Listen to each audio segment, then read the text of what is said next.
Hello friends, मैं नीता भास्कर आप सभी लोगों का अपने यूट्यूब चैनल पर स्वागत करती हूँ और आशा करती हूँ कि आप सब लोगों को वीडियो जरूर एनसीईआरटी की पसंद आती होगी। और हर एग्जाम के लिए वेरी इंपॉर्टेंट वीडियो है। कहीं से भी आप कोई सा भी एग्जाम दे रहे हो तो कहीं से भी एनसीईआरटी से जो है क्वेश्चन जरूर पूछे जाते हैं और 11th-12th के लिए तो इम्पोर्टेंट है ही। ठीक है, तो चलिए शुरू करते हैं। और वीडियो पसंद आए तो लाइक शेयर कमेंट अवश्य करिएगा। और हमारा चैप्टर 8 है ये, और चैप्टर 8 में हम पढ़ रहे हैं शासक और इतिवृत्ति मुगल दरबार। ये टॉपिक हमारा चल रहा है। ठीक है, और हमने इससे पहले अबुल फजल की आईने अकबरी और बादशाह नामा जो है लाहौरी की जो पुस्तक थी, बहुत सारी चीजें हमने इससे पहले काफी चीजें हमने जानकारी ले ली है। और आशा करती हूँ जिन लोगों ने पहले की वीडियो नहीं देखी वो प्लेलिस्ट में जरूर जाएंगे और वीडियो पहले की अवश्य देखेंगे। तो हम चलिए शुरू करते हैं। और यहाँ पे हमने यहाँ तक हमने पढ़ लिया था और ये हम शुरू करेंगे मुगल दरबार के बारे में यहाँ से। ठीक है, तो शासक पर केंद्रित दरबार की जो भौतिक व्यवस्था थी, शासक के अस्तित्व को क्या वो करती थी, समाज का हृदय।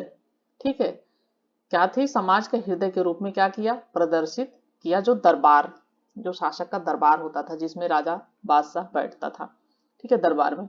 और इसका केंद्र भी इस प्रकार राज सिंहासन, यानी उसका केंद्र बिंदु क्या था, मेन राज सिंहासन और जो तख्त जिस पर वो बैठता था, जिसने संप्रभु के कार्यों को भौतिक स्वरूप प्रदान किया और एक ऐसे स्तंभ के रूप में देखा जाता था जिस पर धरती टिकी हुई थी, यानी बहुत ही महत्वपूर्ण जो है उसे माना जाता था। और सहस्त्राब्दी सालों साल से भारत में राजतंत्र का प्रतीक रही छतरी शासक की कीर्ति को सूर्य की कांति से पृथक करने वाली मानी जाती थी। ठीक है, और इतिवृत्तियों ने मुगल सम्रांत जो अमीर वर्ग था उनके बीच हैसियत को निर्धारित करने और नियमों को बड़ी सुस्पष्टता से सामने रखा, यानी स्पष्ट तरीके से उसको सामने रखा। दरबार में किसी की हैसियत, ठीक है, किसी की हैसियत इस बात से निर्धारित होती थी कि वह शासक के कितना पास और दूर बैठा, यानी शासक के अगर करीब है तो उसकी हैसियत बहुत अच्छी मानी जाती थी कि वह बहुत ही जो है उससे शासक के करीब बैठा है। तो और जो लोग दूर हैं तो ये माना जाता था कि उनकी हैसियत इतनी अच्छी नहीं है। तो इससे निर्धारित होता था कि जो व्यक्ति शासक के कितना पास है और कितना दूर बैठा है।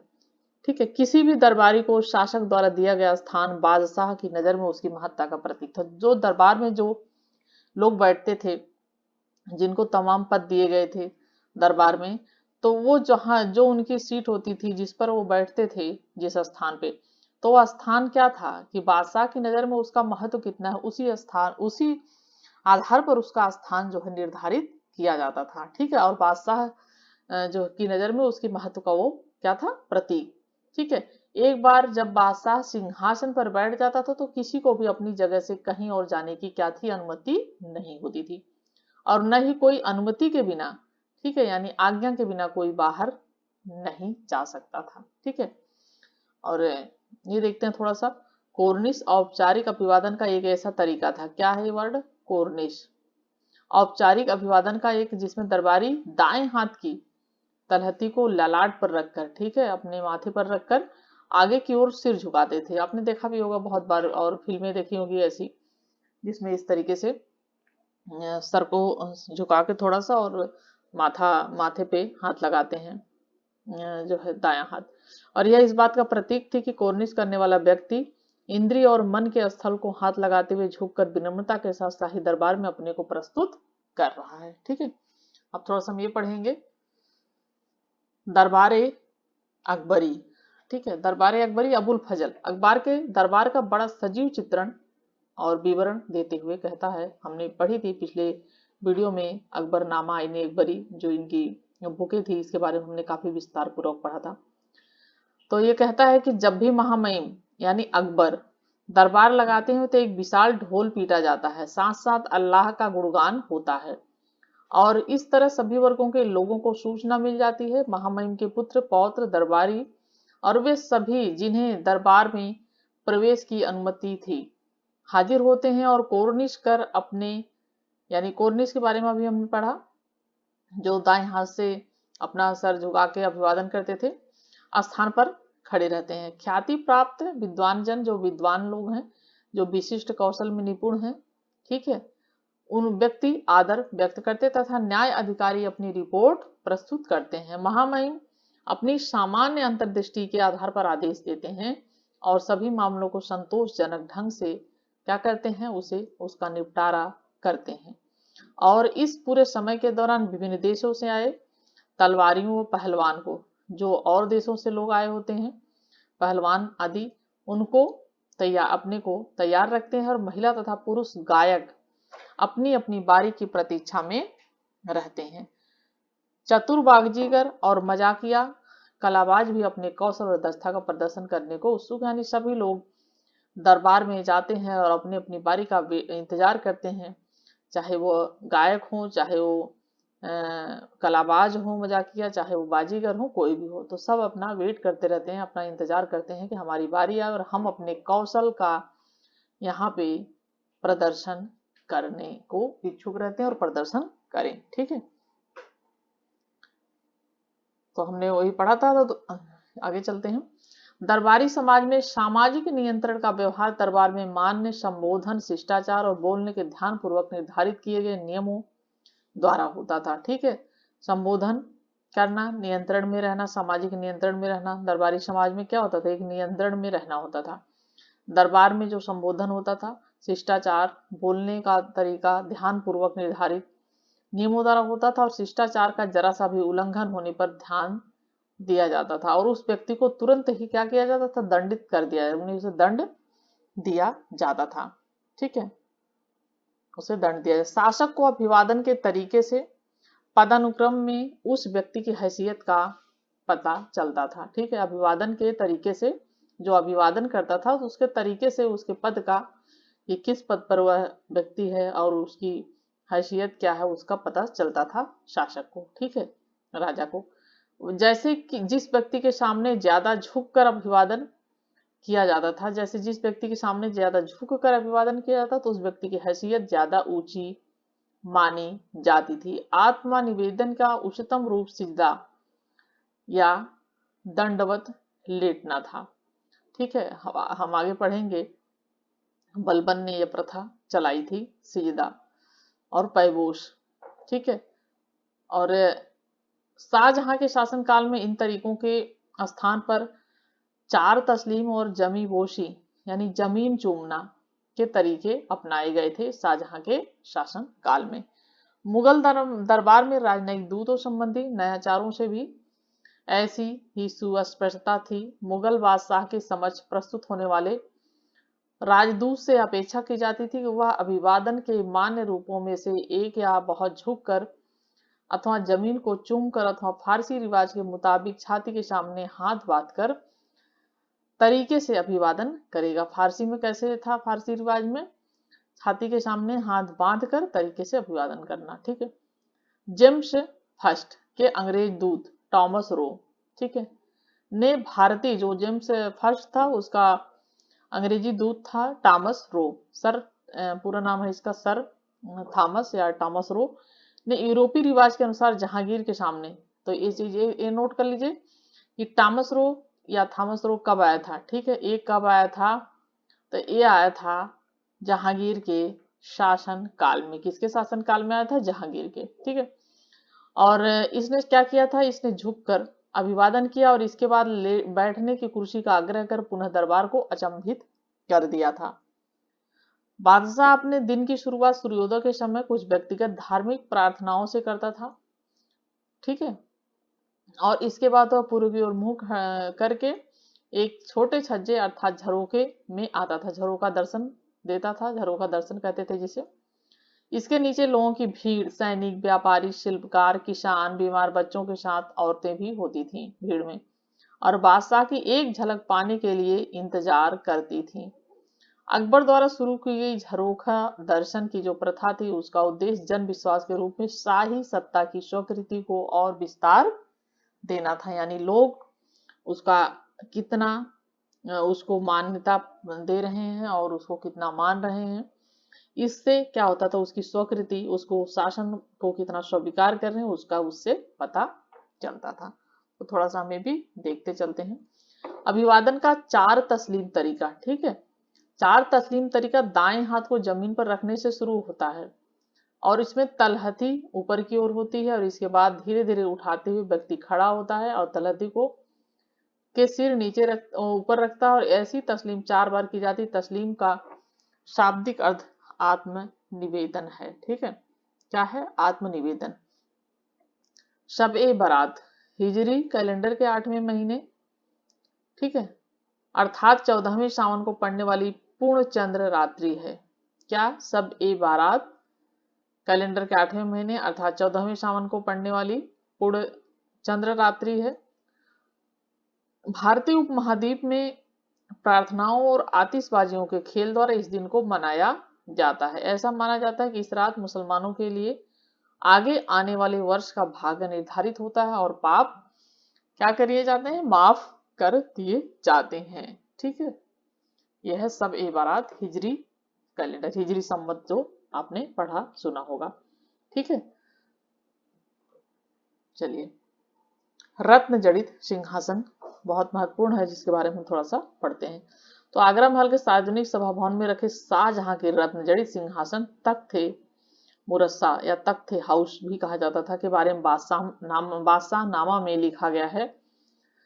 और मैंने नाम बताया था बादशाह नामा किसने लिखी? अब्दुल हमीद लाहौरी। ठीक है, पिछली वीडियो में हमने बताया था मैंने अब्दुल, ठीक है, हमीद लाहौरी किसने लिखी थी बुक और अभी जो पीजीटी का पेपर हुआ था उसमें क्वेश्चन आया हुआ था।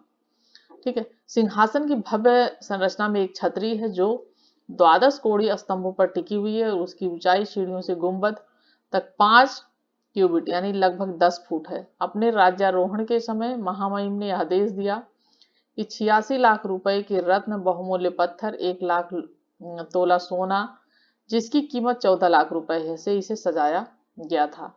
और सिंहासन की साज सज्जा में 7 वर्ष लगे थे। बहुत ही टाइम लंबा लगा था इसको सजाने में। और इसकी सजावट में प्रयुक्त बहुमूल्य पत्थरों में रूबी था जो पिंक कलर का होता है, थोड़ा जो है रेड में आता है थोड़ा सा, और जिसकी कीमत 1 लाख रुपए थी। ठीक है, 1 लाख रुपए थी, जिसे शाह अब्बास सफावी ने दिवंगत बादशाह जहांगीर को भेजा था। किसने भेजा था? शाह अब्बास सफावी ने। इस रूबी पर महान बादशाह तिमूर शाही बेग किरान, मिर्जा शाहरुख, मिर्जा उलुग बेग, शाह अब्बास के साथ साथ अकबर, जहांगीर और स्वयं महामहिम के नाम अंकित थे। कितने लोगों के इसमें नाम उसमें अंकित थे। ठीक है, इस जो है तख्त हाउस में रत्न जड़ित सिंहासन। ठीक है, जैसे मोहम्मद शाह के शासनकाल में जो है लूट कर ले गया था वो है नादिर शाह। ठीक है, आगे चलते हैं। आगरा में विवाह से पूर्व शहजादे औरंगजेब का सम्मान करते हुए शाहजहां बादशाह नामा में पयाग द्वारा की गई चित्रकारी। ठीक है, आगरा में विवाह से पूर्व शहजादे औरंगजेब का जो है सम्मान करते हुए शाहजहां बादशाह को पहचानिए। ये क्वेश्चन है इसमें दिया गया है बच्चों के लिए। चलिए हम आगे चलते हैं। ठीक है, झरोखे में 1 घंटा बिताने के बाद बादशाह अपनी सरकार के प्राथमिक कार्यों के संचालन हेतु सार्वजनिक सभा भवन दीवाने आम में आता था। किस में आता था? दीवाने आम में आता था। और वहां राज्य के अधिकारी रिपोर्ट प्रस्तुत करते थे, निवेदन करते थे। 2 घंटे बाद बादशाह दीवाने खास में, ठीक है, पहले दीवाने आम में आता था, फिर दीवाने खास में आता था। और निजी साफ जो है दीवाने आम में क्या करता था? वह सार्वजनिक सभा भवन, और वहां राज्य के अधिकारी क्या करते थे? रिपोर्ट प्रस्तुत कर। वेरी इंपॉर्टेंट पॉइंट है, नेट वगैरह के एग्जाम में इसी तरीके से पूछा जाता है। जब लॉन्ग क्वेश्चन बनाते हैं तो इसी तरीके से पूछा जा सकता है कि दीवाने आम में क्या करते थे, दीवाने खास में क्या करते थे, या किस लिए बनाया गया था, क्या होता था उसमें, ये सब चीजें तो बहुत इंपॉर्टेंट है इसे। तो बादशाह दीवाने खास में निजी सभाएं और गोपनीय मुद्दों पर चर्चा करता था। दीवाने आम में क्या करता था? अधिकारी जो है रिपोर्ट प्रस्तुत करते थे, जो राज्य के अधिकारी होते थे। ठीक है, और राज्य के वरिष्ठ मंत्री उसके सामने अपनी याचिकाएं प्रस्तुत करते थे और कर अधिकारी हिसाब का ब्यौरा देते थे। कभी कभी बादशाह उच्च प्रतिष्ठित कलाकारों के कार्यों अथवा वास्तुकारों के द्वारा बनाई गई इमारतों के नक्शों को क्या करता था? देखता भी था। सिंहासनारोहण की वर्षगांठ, ईद, सब ए बारात तथा होली जैसे कुछ विशिष्ट अवसरों पर दरबार का माहौल जीवंत हो उठता था। सजे हुए डिब्बों में रखी सुगंधित मोमबत्तियां और महल की दीवारों पर लटक रहे रंग बिरंगे बदनवार आने वाले पर आश्चर्यजनक प्रभाव छोड़ते थे। सुंदर मोमबत्तियां और महल की दीवारों पर जो लटक रहे रंग बिरंगे थे बंदनवार। मुगल शासक वर्ष में 3 मुख्य त्योहार मनाया करते थे। सूर्य वर्ष और चंद्र वर्ष के अनुसार शासक का जन्मदिन बसंतागमन पर फारसी नव वर्ष।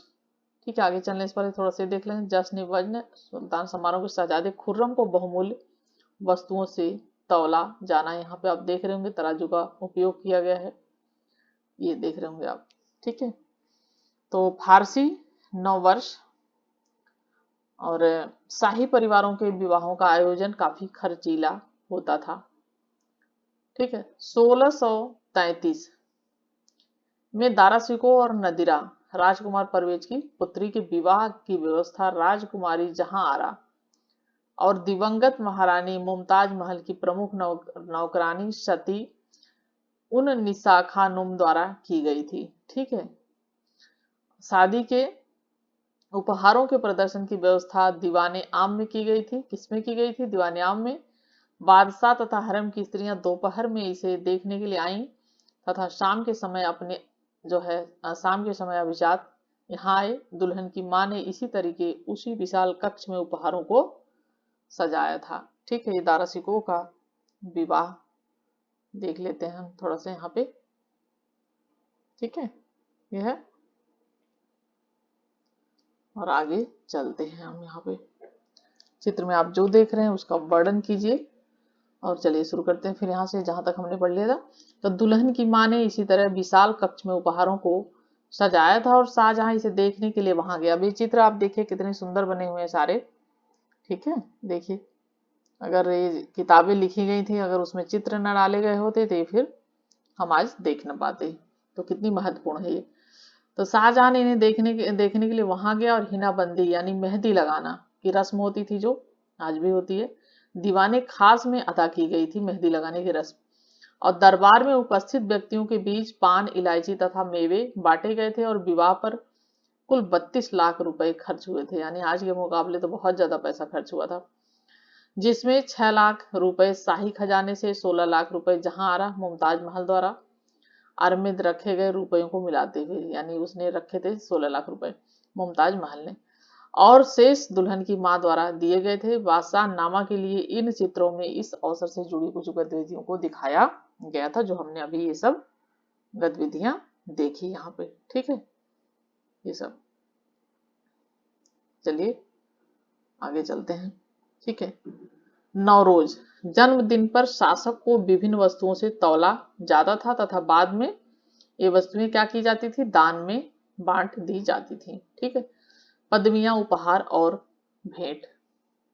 ठीक है, राज्याभिषेक के समय अथवा किसी शत्रु पर विजय के बाद मुगल बादशाह विशाल पदवियां ग्रहण करते थे और घोषकों द्वारा जब इन गुंजायमान और लयबद्ध, ठीक है, यानी लयबद्ध और पदवियों की घोषणा की जाती थी जो है, तो क्या होता था? सभा में विस्मय का माहौल बना देती थी। ठीक है, किसी शत्रु के विजय पर मुगल बादशाह विशाल पदवियां ग्रहण करते थे, तो उसमें क्या होता था? जब इसका सब वहां पे एक साथ सब लोग बोलते थे लयबद्ध तरीके से, उद्घोषणा करते थे उसकी, तो क्या होता था कि वो उसके लिए विस्मय का माहौल सबके लिए सभा में बन जाती थी और यानी लोग चकित हो जाते थे। और सिक्कों पर राशि नयाचार के साथ शासनरत बादशाह की पूरी पदवी होती थी।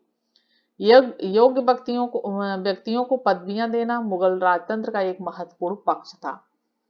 दरबारी पदानुक्रम में किसी व्यक्ति की उन्नति को उसके द्वारा धारण की जाने वाली पदवियों से जाना जा सकता था और उच्चतम मंत्रियों में एक को दी जाने वाली आसफ खां की पदवी का उद्भव पैगंबर शासक सुलेमान के कल्पित मंत्री से हुआ था और औरंगजेब ने अपने 2 उच्च पदस्थ अभिजातों जय सिंह और जसवंत सिंह, किसको? जय सिंह और जसवंत सिंह को मिर्जा राजा की पदवी दी थी।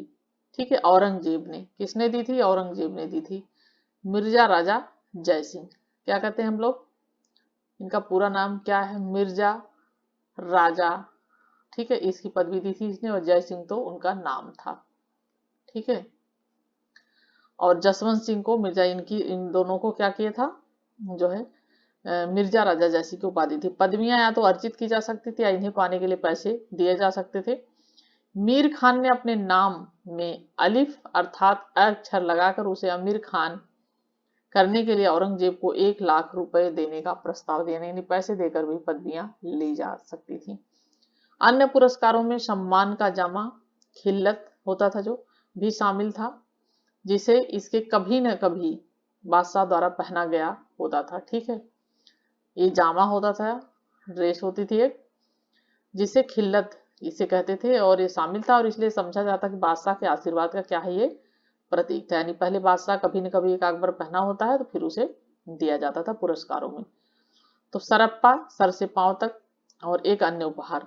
इस उपहार के 3 हिस्से हुआ करते थे, जामा जो होती थी, पगड़ी और पटका, ठीक है। बादशाह द्वारा अक्सर रक्त जड़ित आभूषण भी उपहार के रूप में दिए जाते थे। ये पॉइंट याद करें क्योंकि इस तरीके से पूछे, जामा क्या होता था, पगड़ी क्या होती थी, इस तरीके से क्वेश्चन बनाए जाते हैं। उपहार के रूप में दिए जाते थे और बहुत खास परिस्थितियों में बादशाह कमल की मंजरियों वाला रत्न जड़ित गहनों का सेट, जिसे पदम मुरस्सा भी उपहार में प्रदान करता था, ये कहा जाता था पदम मुरस्सा, ठीक है। एक दरबारी बादशाह के पास कभी खाली हाथ नहीं जाता था, यानी दरबारी बादशाह के पास कभी खाली हाथ नहीं जाता था, या तो वह नज्र के रूप में थोड़ा धन या पेशकश के रूप में मोटी रकम बादशाह को पेश करता था। राजनयिक संबंधों में उपहारों को सम्मान और आदर का प्रतीक माना जाता था, यानी उसे अगर उपहार दे दिया जा रहा है, गिफ्ट दिया जा रहा है, तो उसे क्या, इसे सम्मान का प्रतीक माना जाता था। राजदूत प्रतिद्वंदी राजनीतिक व्यक्तियों के बीच संधि और संबंधों के जरिए समझौता करवाने के महत्वपूर्ण कार्य का संपादन करते थे, और ऐसी परिस्थितियों में उपहारों की महत्वपूर्ण प्रतीकात्मक भूमिका होती थी। सर टॉमस रो को इस बात से बहुत निराशा हुई कि उसने आसफ खां को जो अंगूठी भेंट की थी वह उसे केवल इसलिए उसने वापस कर दी गई क्योंकि वह मात्र 400 रुपए मूल्य की थी। यानी जो है एक अंगूठी लेकर आया था वो, और जब वो अंगूठी लेके आया था जहांगीर के दरबार में, तो उसने भेंट की थी, तो इसलिए वापस कर दी गई क्योंकि वह सिर्फ 400 रुपए की मूल्य की थी, यानी उसका मूल्य बहुत कम था। पगड़ी रखने के काम में आने वाला एक ये मुगल कालीन डब्बा है जो पगड़ी रखी जाती थी इसमें, ठीक है। शाही परिवार। हरम शब्द का प्रयोग प्रायः मुगलों की घरेलू दुनिया की ओर संकेत करने के लिए होता है, और यह शब्द फारसी से निकला है, यानी हरम, ठीक है। हमने पहले भी इस शब्द का कई बार हमने प्रयोग अभी हमने पढ़ा किया है, जिसका तात्पर्य क्या होता है, पवित्र स्थान होता है, ठीक है। फारसी से निकला और इसका तात्पर्य क्या होता है, इसका अर्थ क्या होता है, पवित्र स्थान होता है। और मुगल परिवार में बादशाह की पत्नियां और उपपत्नियां, उसके नजदीकी और दूर के रिश्तेदार, माता सौतेली व उपमाताएं जो भी होती थी, बहन पुत्री बहू चाची मौसी बच्चे सभी इसमें आते थे। और महिला जो परिचिका होती थी, वो जो गुलाम होते थे, सभी। बहुविवाह तथा भारतीय उपमहाद्वीप में विशेषकर शासक वर्गों में व्यापक रूप से बहुविवाह प्रचलित थी। बहुत सारी शादियां करते थे एक एक बादशाह, बहुत सारी रानियां हुआ करती थी। राजपूत कुलों एवं मुगलों दोनों के लिए विवाह राजनीतिक संबंध बनाने व मैत्री संबंध स्थापित करने का एक तरीका थे, ठीक है। राजनीतिक संबंध बनाने के लिए भी विवाह और मैत्रिक संबंध स्थापित करने के लिए भी विवाह किया जाता था, और यह एक तरीका था। विवाह में पुत्री को भेंट स्वरूप दिए जाने के साथ प्राय एक क्षेत्र भी उपहार में दिया जाता था। इससे विभिन्न शासक वर्गों के बीच पदानुक्रमिक संबंधों की क्या होता था, निरंतरता सुनिश्चित हो जाती थी, यानी वो सुनिश्चित हो जाता था कि अब संबंध मधुर हो चुके हैं। इस तरह के विवाह और उनके फलस्वरूप विकसित संबंधों के कारण ही मुगल बंधुता के एक व्यापक तंत्र का निर्माण कर सके। इससे वे महत्वपूर्ण वर्गों से जुड़े और उन्हें एक बेहद साम्राज्य, बृहद यानी बड़ा साम्राज्य इकट्ठा करने में क्या होता था, उससे मदद मिलती थी। मुगल परिवार में शाही परिवार से आने वाली स्त्रियां, बेगम और अन्य स्त्रियां जिन्हें अगहा कहा जाता था, जिनका जन्म कुलीन परिवार में नहीं हुआ था, में के इसमें अंतर रखा जाता था, ठीक है। मेहर के रूप में अच्छा खासा नगद और बहुमूल्य वस्तुएं लेने के बाद विवाह करके आई बेगम को अपने पतियों से स्वाभाविक रूप से अहगाओं की तुलना में अधिक ऊंचा दर्जा दिया और जाता था और सम्मान उसे मिलता था जो बेगम होती थी। ठीक है, मेहर के रूप में आज भी ये मुस्लिम समाज में मेहर की प्रथा प्रचलित है। ठीक है, राजतंत्र से जुड़े महिलाओं के पदानुक्रम में उपपत्नियां अगाचा, जो उपपत्नियां होती थी उसे अगाचा कहते थे। ठीक है, ये चीज थोड़ा सा ध्यान दें। जो शाही परिवारों से आती थी, राजनयिक परिवारों से आती थी, उन्हें क्या कहते थे, बेगम। और उसके बाद मेहर के रूप में अच्छा खासा नगद और बहुमूल्य वस्तुएं लेने के लिए विवाह करके आई बेगमों को अपने पतियों से स्वाभाविक रूप से, ठीक है, और जो अन्य स्त्रियां होती थी उन्हें अघा कहते थे। और उसके बाद अघाओं की तुलना में अधिक ऊंचा दर्जा और सम्मान मिलता था। राजतंत्र से जुड़े महिलाओं के पदानुक्रम में उपपत्नियों का गाचा की स्थिति सबसे निम्न थी। ठीक है, जो राजतंत्र से जुड़ी महिलाओं के पदानुक्रम में उपपत्नियां जो होती थी उनको क्या कहा जाता था, गाचा। ठीक है, और इन सभी को नगद मासिक भत्ता तथा अपने अपने दर्जे के हिसाब से उपहार मिलते थे। वंश आधारित पारिवारिक ढांचा पूरी तरह अस्थायी नहीं था। यदि पत्नी पति की इच्छा हो तो उसके पास पहले से ही 4 पत्नियां ना हो तो अगहा या अगाचा भी बेगम की स्थिति पा सकती थी, यानी विवाह कर लेते थे। प्रेम तथा मातृत्व ऐसी स्त्रियों को विधि सम्मत विवाहित पत्नियों के दर्जे तक पहुंचाने में महत्वपूर्ण भूमिका अदा करते थे। पत्नियों के अतिरिक्त मुगल परिवार में अनेक महिला तथा पुरुष गुलाम होते थे। वे साधारण से साधारण कार्य से लेकर कौशल, निपुणता तथा बुद्धिमत्ता के अलग अलग कार्यों का संपादन करते थे।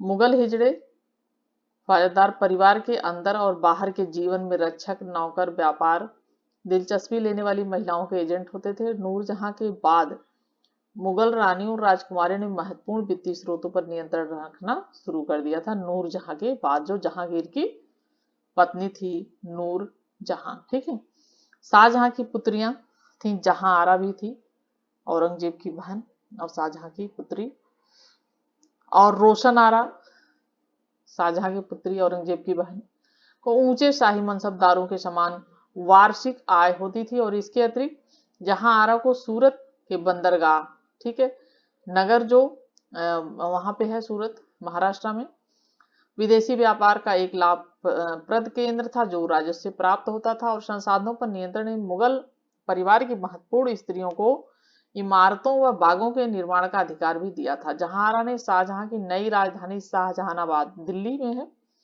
कि कई वास्तुकलात्मक परियोजनाओं में हिस्सा लिया था। और इसमें आंगन व बाग के साथ एक 2 मंजिली भव्य कारवां थी। और शाहजहानाबाद के हृदय स्थल चांदनी चौक की रूपरेखा जहांआरा द्वारा तय की गई थी। जो चांदनी चौक आज हम दिल्ली में बहुत नाम है चांदनी चौक का, और नाम लिया जाता है, आपने देखा भी होगा जो दिल्ली के आसपास के लोग होंगे, दिल्ली में रहने वाले, तो बहुत सुंदर मार्केट है वहां की।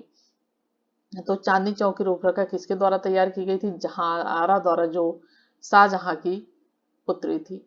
गुलबदन बेगम द्वारा लिखी गई एक रोचक पुस्तक हुमायूं नामा। गुलबदन कौन थी, हुमायूं की बहन थी और बाबर की बेटी थी। ठीक है, गुलबदन कौन थी, गुलबदन बेगम, ये बाबर हुमायूं की बहन थी। ठीक है, हुमायूं की बहन थी ये, और बाबर की पुत्री थी। हुमायूं नामा में हमें मुगलों की घरेलू दुनिया की एक झलक भी मिलती है। और गुलबदन बेगम बाबर की पुत्री, हुमायूं की बहन तथा अकबर की फूफी थी, यानी बुआ थी। गुलबदन स्वयं तुर्की तथा फारसी में धारा प्रवाह लिख सकती थी, यानी वो तुर्की और फारसी में लिख सकती थी, पढ़ी लिखी थी। जब अकबर ने अबुल फजल को अपने शासन का इतिहास लिखने के लिए नियुक्त किया था तो उसने अपनी फूफी से बाबर और हुमायूं के समय के अपने पहले संस्मरणों को लिपिबद्ध करने का आग्रह जो है किया, ताकि अबुल फजल उनका लाभ उठाकर अपनी कृति को पूरा कर सके। तो उसने, अकबर ने कहा कि जो भी चीजें उन्हें याद हो वो सब चीजें उन्हें बताएं और उन्हें लिपिबद्ध करें, ताकि अबुल फजल क्या करे, उसको अपनी जो है कृतियां, जो रचनाएं थे उसमें पूरी कर सके। गुलबदन ने जो लिखा वह मुगल बादशाहों की प्रशस्ति नहीं थी, बल्कि उसने राजाओं और राजकुमारों के बीच चलने वाले संघर्षों, तनाव के साथ ही इनमें से कुछ संघर्षों को सुलझाने में परिवार की उम्रदराज स्त्रियों की महत्वपूर्ण भूमिका और भूमिकाओं के बारे में विस्तार से लिखा। और आज यहीं पे वीडियो समाप्त करते हैं। नेक्स्ट वीडियो में नौकरशाही, इसके बारे में हम उल्लेख करेंगे और पढ़ेंगे। वीडियो पसंद आए तो लाइक शेयर कमेंट अवश्य करिएगा। Thank you for watching video.